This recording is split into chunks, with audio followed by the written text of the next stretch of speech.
The minimum wage at the federal level is so low, and it hasn't been increased for so long. Nobody's paying that anymore. Right. It's not tailored to a particular industry or the size of the company. Geographic area plays an important part. Are you working out in California? Are you working here in Indianapolis, Indiana? Literally, the minute revenue hits your checking account, you transfer it to the tax account and you do not touch it. Purchase and implement a CRM day one. Don't let anyone tell you that you can do it later. Find yourself a good, we kind of call that a board of directors who can help you understand this too shall pass.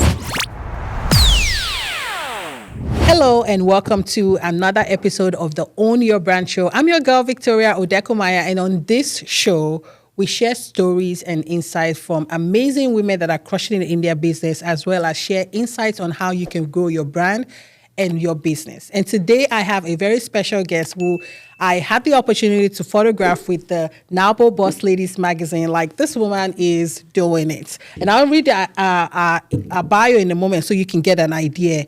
So Cassandra is the CEO and founder of Total Reward Solutions. It's a WBE company that is the trusted partner for employee compensation consultation for 20 years. And she just told me a little bit before we got started what that really means. And I was like, oh, so that's what you guys do. You know, basically, I'll just tell you right now. You know how when you're in corporate and you're trying to, I always thought, like, how did they decide how, you know, what do we get paid? Like the pay range and all. Our company is behind all that. So they do all the studies to make sure that each type of role has, you know, the appropriate amount of compensation, you know, allocated to them. She is also the author of Compensation Sense 101, which is available on Amazon. So I'll put the link below so you can get that. And this is a common sense answers to your questions about employee compensation and total rewards.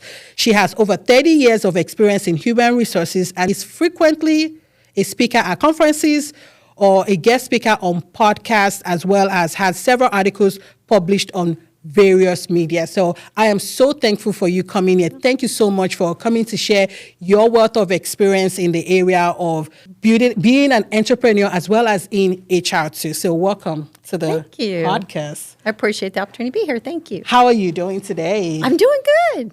Good. Yeah. So for those people that don't know who you are, I just kind of like to set the stage. Tell us a little bit about you and kind of like maybe like your background story. Sure. So I actually started, believe it or not, in secretarial work and administrative work. Oh, wow. And grew into an office manager role, which then grew into having human resources responsibilities. So I went back to school and finished that degree that I had started and then started working on, you know, the human resource certifications that would give you credentials and credibility and secured those. And I worked in the corporate environment for, I don't know, about 15 years, I think, in HR, prior to that, some other roles. And what I soon found was when I got to choose what I worked on, I always gravitated to the compensation area, and I really loved it. So that is when I started actually seeking out roles in larger companies that had compensation departments, like, you know, full 4, 5, 6, you know, people in their compensation department. So I could learn how to do compensation in a large organization. You know, I didn't even realize, sorry to cut you off, that there was also, within HR, there is a department for compensation. If companies are big enough. Wow. Yeah, absolutely there is. And sometimes it's as small as 1 or 2 people. Sometimes it can be a whole team of people, you know, 10 people. Wow. Really depends on the size of the organization. And so what I realized in doing that work was that small and medium-sized businesses never had access to anyone to help them with this because they couldn't afford the expense of large consulting firms. Right. So that's when I decided there was a need that needed to be fulfilled. And that's when I started the business so I could help those small and medium-sized businesses. Yeah, and that's so good because, I mean, half the time I'm like, what do I pay? You know? And sometimes you're sitting in an interview and then you ask someone like, how much do you want to be paid? And, you know, we all have the numbers that's ideal for us, but like, how do we know that it's the right amount for both and fair too. So your work is pretty important too, very, very important actually. Yeah, there's a lot of information available on the internet, Victoria, but it's not tailored to the company. Yeah. So it's not tailored to a particular industry or the experience level of the job or the size of the company, whether that be employee size or revenue size, or what if we're not for profit, versus a for profit. So there's a lot of variables that go into tailoring that data to the organization. And so while there's a lot of free information available, it's really not, specific enough to what companies really need. So if I get this right, you're saying that just because you're a project manager with a small firm that maybe are focusing on marketing, that doesn't mean that you would get the same amount of pay as a project manager in a bigger organization. That's correct. Wow. And also geographic area as well plays an important part. Are you working out in California? Are you working here in Indianapolis, Indiana? Yeah, standard of living factors into that too. Yes. Oh, that makes a lot of sense now. I didn't realize that there was a whole, wow, that makes a lot. Thank you.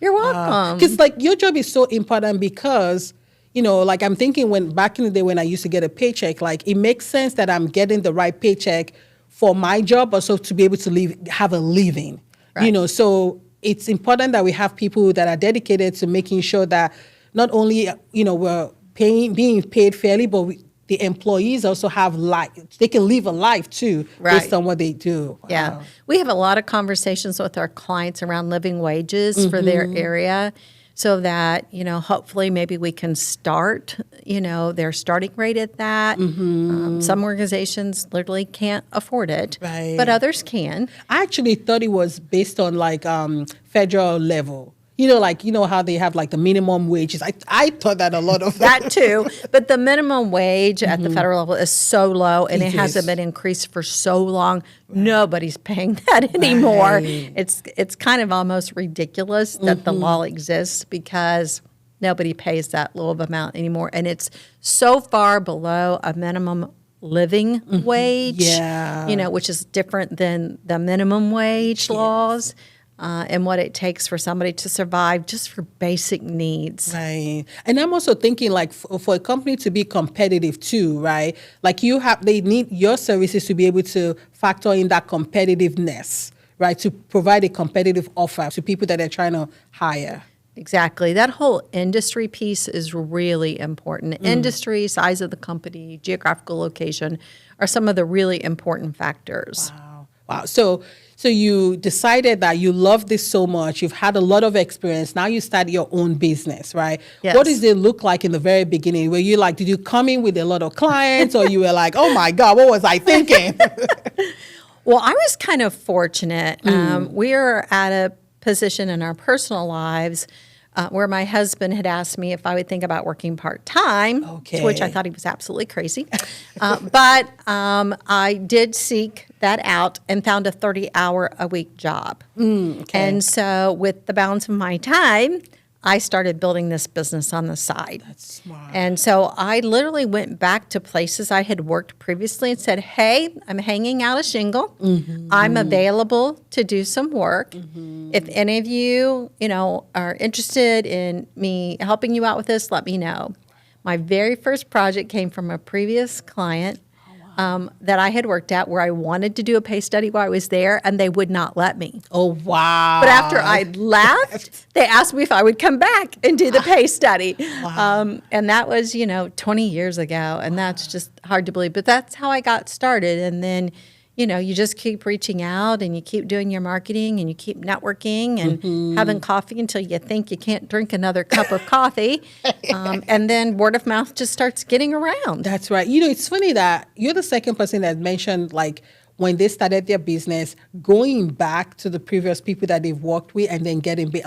I would not have thought about that, but that's Because they already know your skills, Exactly. they know your capabilities, and wow. You've got a relationship that you've established there, as long as you left on good terms, of course. Right. And you were a good employee when you were there. And so, they really trust you. It's got an automatic trust factor where with prospects that you don't know at all, you got to kind of first establish trust and that you care about them and you care about their needs before they're willing to trust you. Right. Okay. Wow, that's interesting. So as you started building this business, like, did you continue to have clients immediately, or like was there any like ups and downs? Like, we probably, it's normal. So yes, this is a project-based business. Okay. So unlike other human resource consulting firms who are on retainer on a regular basis, we come in, we do a project, and then we go away, basically. Then we come in when you need the next project done. It might be a year later, it might be 2 years later. And so because it is project-based, you're always chasing your next set of projects, right?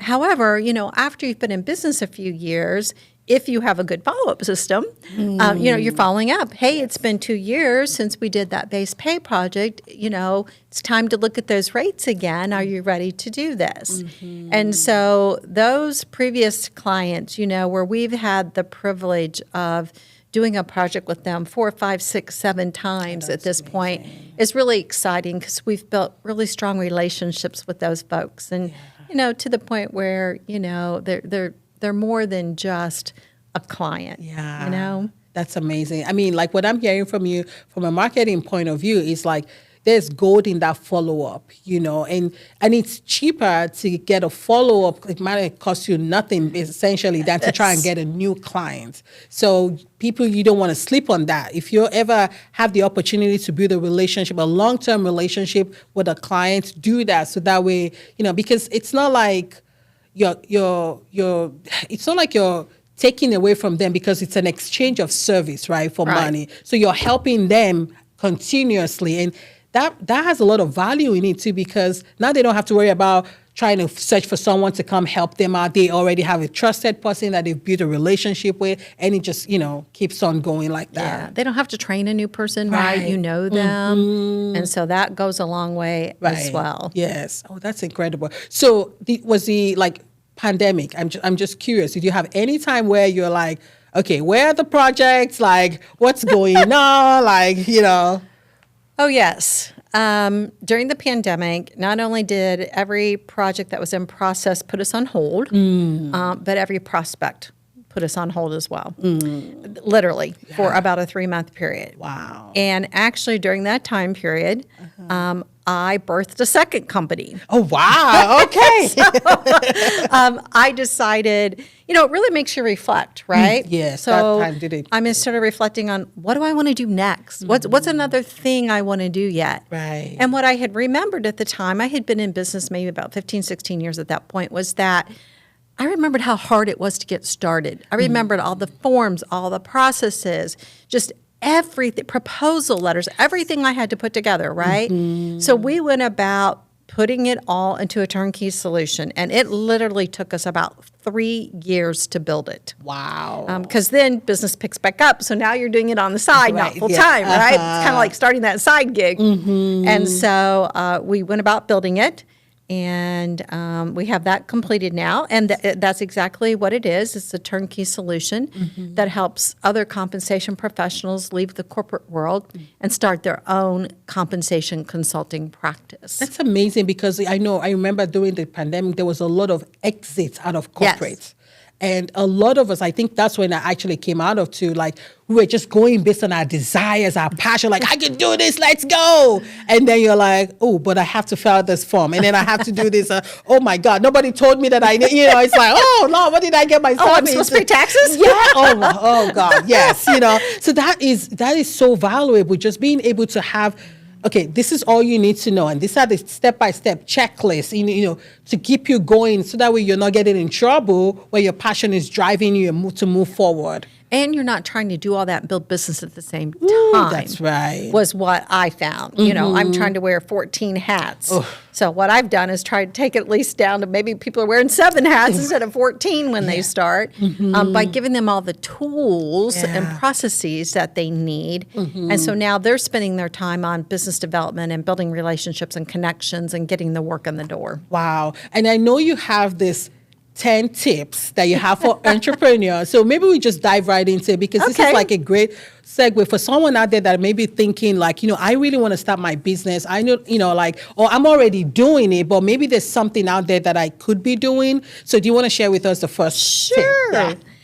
So the first thing I would say is purchase and implement a CRM day one. Yes. Customer Relationship Management is what CRM stands for. Don't let anyone tell you that you can do it later, because it is just overwhelming if you wait too long. And a CRM is one of those things where it helps you keep track of all your clients, all the inquiries that are coming through, so you can follow up later, you know, and it just has everything all in the same place. The phone numbers, the email, all the things. Keep the little things you learn, their birth dates, their anniversaries, who their kids are. That's right. All those things that make a personal connection, right? Yeah, that's good. That's the first one, and really one I wish I would have started day one. Let me tell you, I didn't do that, so that was a lesson learned. Yeah. All right. Yeah, go. What's the next one? Set aside money to pay your taxes the minute it comes in the door. You wouldn't believe how many entrepreneurs have gotten in trouble when it comes tax time because they spent all the money that came in the door. Can I raise my hand for that? Because, look, I was making out the money and I forgot about taxes. And I'm like, wait, I have to pay this? Like, what? How? And the money was gone because it wasn't like it's, you know, because you keep buying all the things. And I'm like, I have to. Wow. You got to get with a tax advisor and let them, you know, tell you how much do you need to pull aside. Have a separate tax account. Literally, the minute revenue hits your checking account, you transfer it to the tax account and you do not touch it. Until it's time to pay the taxes. That's right. Yeah, I've learned about this. I don't know if you know about this thing called Profit First system. I love Profit First. That's the next point. Look at that. Yeah, because it helps you have those bank accounts so you can put money aside and you know where the money is going. Yes. And I like it also because like there's the operating account where you know that's only the amount of money you have to spend. So you got to figure it out, make it work, you know. As opposed to I have all this money. That's exactly correct. Wow. Yeah. I call that plan purposely for profit. That's right. And I always say to folks, start out small. Start out with 5% of your revenue. So you set your taxes aside, you set out 5%, you know. At the end of the year, you have a pot of money. And here's what you get to decide. Am I going to reinvest that back in the business? Is there some new product, some new service, some piece of equipment, something I need? Or have we grown to the point where I'm going to take half of it as a bonus because maybe you're not paying yourself that much throughout the year, and the other half I'm going to reinvest back into the business. We all know the need for an emergency fund, right? We have an emergency fund personally. You need an emergency fund for business as well. Guess what? COVID hits every now and then. Oh, it does. And you need to be able to pay people. Right. And so that's what's great about, you know, having that money at the end of the year. Then, you know, as your business continues to grow, eventually it's a nice bonus for the owner. Oh my God. Or you share that bonus with your employees, or, you know, whatever you want to do with it. It's so funny how like a lot of these things we don't even think of or know of before we get started in business. And I'm so glad that you have that turnkey program, you know, which, you know, helping to share some of this too. That's so helpful. So what's the next one? The next one is open a retirement plan early on. Oh my God. So I went several years without, you know, because you lost your 401k, right? You're not in corporate anymore. And I went several years without putting a dime back for retirement because I just didn't know I could, Victoria. So can I tell you a thing? So when I was starting my business, before I started my business, I was worried about two things. I was worried about my 401k and health insurance because those things were built into corporate. And I was like, would I be able to continue? I was like, oh my God. But so I'm so thankful because there are ways. It wasn't until I started asking questions that I knew that you could actually stop paying money into. Oh my God. So again, you got to get a financial services professional, right? Again, I had no idea. But once I got an accountant and a financial services professional together, and we were able to figure out the beauty that I have learned, at least for me, and it does depend on what type of entity your business is, are you an LLC, an S corp, et cetera, is that the same money I used to set aside just to pay taxes now covers my retirement contribution and my taxes. Look at that. Because it's reducing my tax liability because of the retirement contributions. Wow. So yeah, I went 4 or 5 years. So I've now spent several years trying to make up that catch 4 or 5 up. years Yeah. and catch up. You got it. Yeah, that's true. So yeah, because again, like I said, for me, it was one of those things where I thought it would not happen for me. Like, how am I going to figure this out? So I'm thankful that you're sharing this now, because for anyone out there that may not have it yet, or like you're thinking about, okay, I'm trying to get out of this business, what's going to happen? Like, there are options out there. You just need to ask the question and get a good financial person to help you out. Absolutely. Yeah. All right, what's the next one? So really important, become one with your financials. If you are lacking in this area, and quite honestly, I was. You get some training. I credit the Goldman Sachs program Me for my too. training in this area. I mean, it was just incredible. You got to learn the difference between a balance statement and a cash flow statement, and P&L statements. what all those mean and what they Right. tell you. Yeah. And you really you got to understand your numbers to my function. God. Yes. And it's funny, like, I'm glad that we both went to, through the Goldman Sachs program, but like it does something to you. And I think it puts you in the driver's seat because you know your numbers. Yeah. Like, you just feel confident to know, like, I remember when we were talking, because literally I could not tell the difference between a P&L statement and a balance. I'm like, what, I look at it, but I don't understand what it means. But like, if you're looking to grow your business, like what they taught us, like, you have to be able to explain the numbers, defend the numbers, and project, forecasting, all of those things. So, wow. Absolutely. Oh, goodness. Okay. What's the next one? Well, you kind of hit on this one, and that is what I call financial forecasting and developing a budget. So you mentioned this, right? Your operating account. So that's what you have available for expenses. And just like at home, you mostly abide by a budget, right? Well, and if the money's not there, you either put it on credit card or you don't get it. Right. And I think that's an important thing to realize in business. If you're putting stuff on credit, it's got to be paid back at some point. Right. And so if you have the separate accounts, like you mentioned, and you're only using your operating income account for expenses, when you have money to spend and when you don't. Yes. Yeah. It's so powerful. And then, like you said, the forecasting too, just like planning out how much revenue is going to come in, right? Yes. Because I find that fits into all the work you need to do to get to those numbers. Exactly. I always say to folks, do your sales planning first for the year. So know, what do you have coming in? What do you need to come in? And what is it going to take to get it in? Yes. And then how much you have for expenses. Yes. But if, you're anticipating a down revenue year for whatever reason, maybe the economy's tight, whatever's going on, then you better lower those expenses down. Right. So do I wondered, like, I feel like, honestly, going through that program and also talking about this with you, right, makes me really feel like I'm a big girl.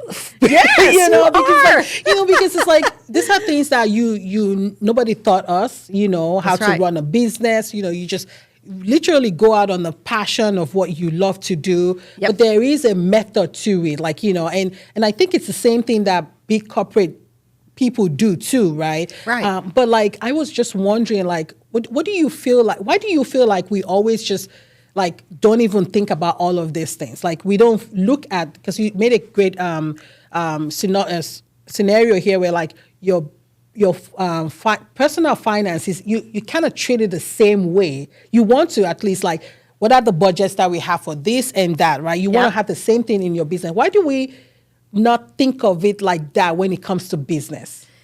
I think it's just lack of entrepreneurial training. I mean, we didn't have until recent years even degrees, right, in our colleges for entrepreneurs. Yeah. So many of us have learned it on the fly. On the go, right? yes. Yeah. Unless you had parents that owned a company and you learned at their feet, how else do you learn it? You work in big corporate. Big corporate's different, right? Right. And you don't have to be an expert in finance and marketing and sales and bookkeeping and, everything else that hits an entrepreneur's platter. There's just all these other people to do those things. Yeah. And you don't have all those other people when you first get started. That's right. Wow. It's good to know. All right. So what do you have next?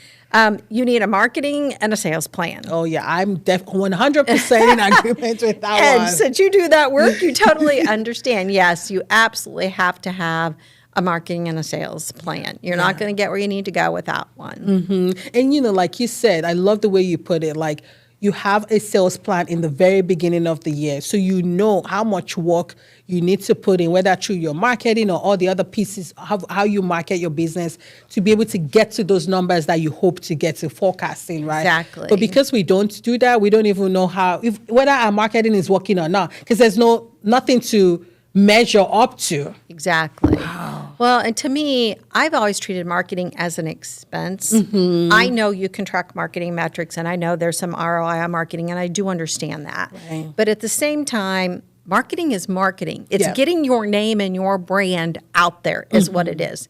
Sales is different, right? Right. I know I need 4 base projects this year and 3 bonus plans or whatever it might be to make my numbers. But marketing's different. That's just an awareness, right, that you exist. Right. Yeah, to bring people in, and then the sales closes the deal. So, you need to know what numbers you need to get in terms of sales, but then you can backwards work it out to feel like, how much marketing do I need to get enough eyeballs into the door so I can close this number of sales? Exactly. Well, and you mentioned metrics, right? You've got to figure out what metrics are important for your organization and start tracking them right away. Different metrics work for different organizations. Right. So, you need marketing metrics and sales metrics and financial metrics but you've just got to establish what's important to your business. Yeah. And because if you don't have metrics and you're not looking at them, how do you know how you're doing? Exactly. Oh, I have money in the bank? That's not the only measure. Right. Or I doing okay? Are we supposed? Is this where we hope to be in? Like maybe have a 5-year plan and figure out because I think that may also be the reason why sometimes we get when the journey gets tough, it's easier to give up because we're not seeing results. But if we're not measuring, you can't see the results. Exactly. You don't know where to adjust if you don't have metrics, do you? That's right. That's so good. Wow. So do you have any other ones? 2 more. Okay, yes, let's go. And that is create standard operating procedures for everything. Now, nobody enjoys doing this, right? This is not a good time. I do not like writing SOPs. Matter of fact, I was fortunate. Someone on my team loved to do it. Oh, wow. She got all the SOPs right. But you've got to have those because when you have turnover, and I'm sorry, not everybody's going to stay with you forever. Or you're starting to add different lines of services or products, you have got to have SOPs. And I mean for everything. Right. Everything from how to create the financials, how to do the administrative tasks, how to do the work you do. You need them for everything. And don't wait too long. Yeah. I waited too long to start that process. And then it was really overwhelming. Yeah, to try and do everything at the same time. It is. Yeah. I feel like one of the things that I have learned to help me with that is as you go along, especially if it's probably easier to do online. If you're doing any training online, just record it. Yes. So at least you have something, right? But if you're doing something in person, that's a little different. But if you can record online training, that kind of thing. Yeah. But sometimes, And then also, I think making it clear enough for other people to follow. Yes. That's another part of that, too. Absolutely. Because it makes sense to the person that wrote it. And so, the process we used was I would bullet point everything out and give it to one of my employees, and then she would write it all up. And if something didn't make sense, she'd go, what are you talking about here? We don't do this. And then I would review them again, right, when we thought they were final. You still find things that need to be fixed. Right. So absolutely, That's amazing. Okay. Yeah. Last one is continue to get education. Once we become an entrepreneur, is not where our learning journey stops. As we know, we have lots to learn, and you may know how to do your trade. You may be a subject matter expert at what you do, but for example, as we've talked about today, there's lots of things you don't know about being an entrepreneur, right?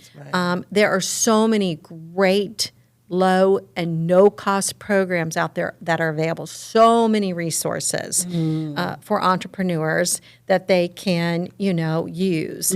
And you just got to go seek them out, but never, ever stop learning. Yeah, that's a good one. Yeah. Because it's just, I feel like that's also applicable to life in general too. Yes. You have to keep learning. You absolutely do. Wow. So I'm thinking here, and I don't know you, so you help me. Is some of this at least included in your, turnkey program, like your side project that you did?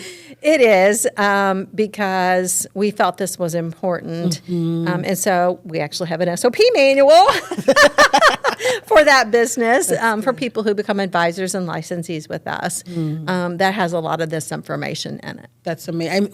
Where can people get their hands on that? So just reach out to me, Cassandra I've got compensationsense.com is the advisor licensee business.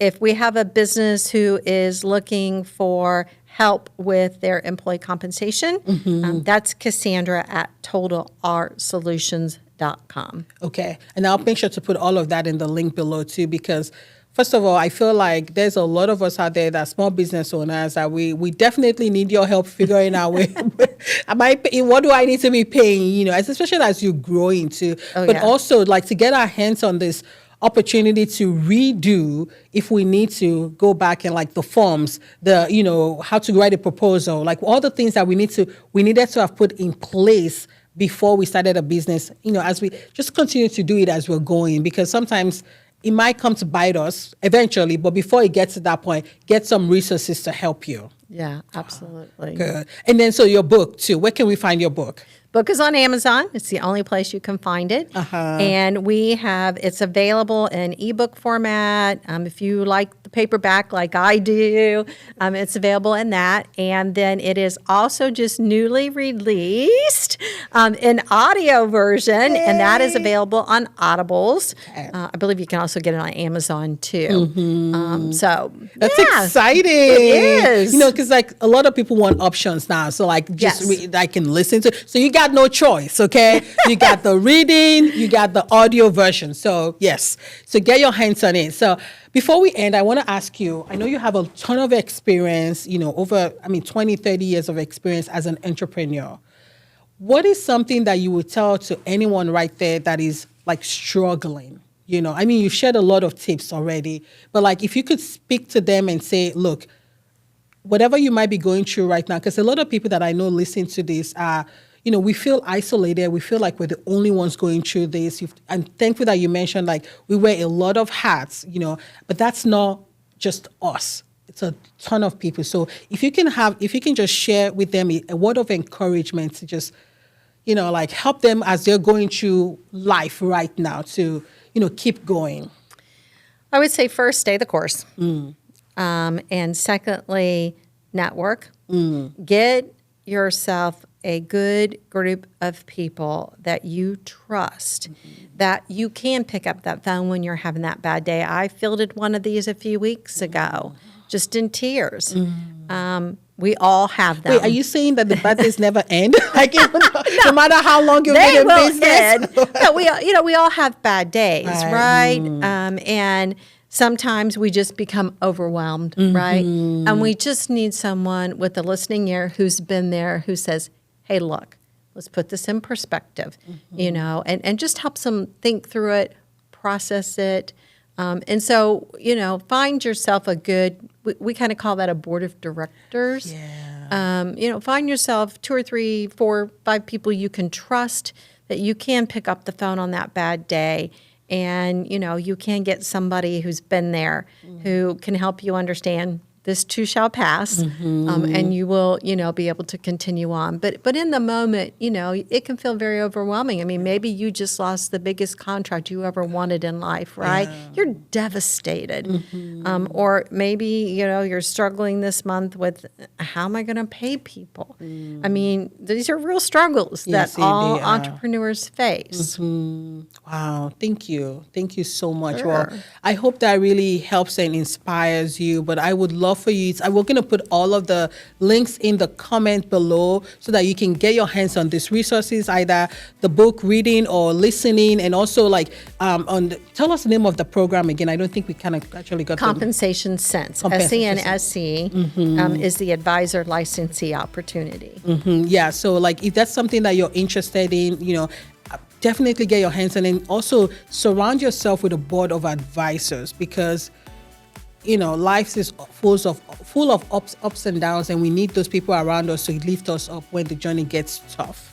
But thank you again so much for coming. Welcome. I appreciate your time and just sharing with us. Those are really great nuggets. I feel like I have to go back and check and make sure the things too.